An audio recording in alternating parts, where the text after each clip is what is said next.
Hey, yeah, we got teachers, we got CEO, we got bosses, we got supervisors, we got men and women's being husband and wife.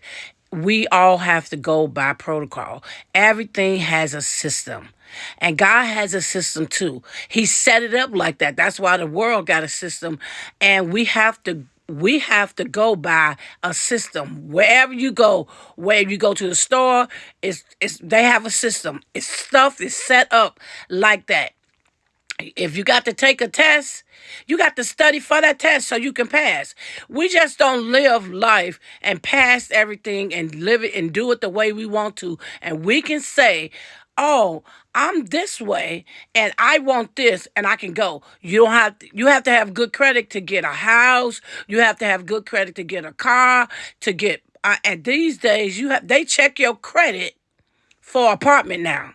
They check your credit when you want to go buy a laptop. So why is it that we think we could just walk into the kingdom and we could just say we saved, we sanctified, and all the rules that set up the system for us as sanctified people, Christians, believers of Christ, God has a system. It's already set up.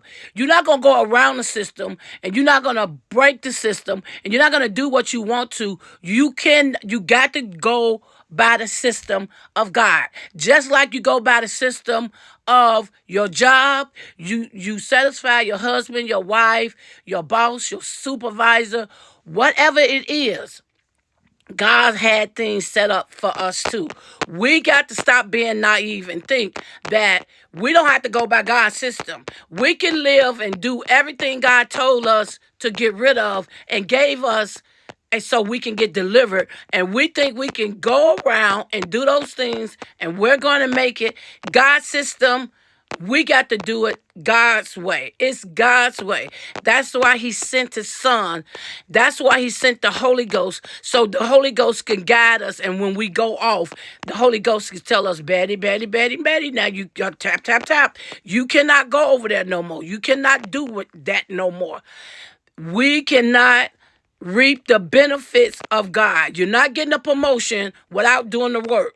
Not in the world, not on your job, not with your husband. You cheat, you did. That's called adultery. God said that's adultery, that you think you're going to go and do everything you want to and still get a promotion.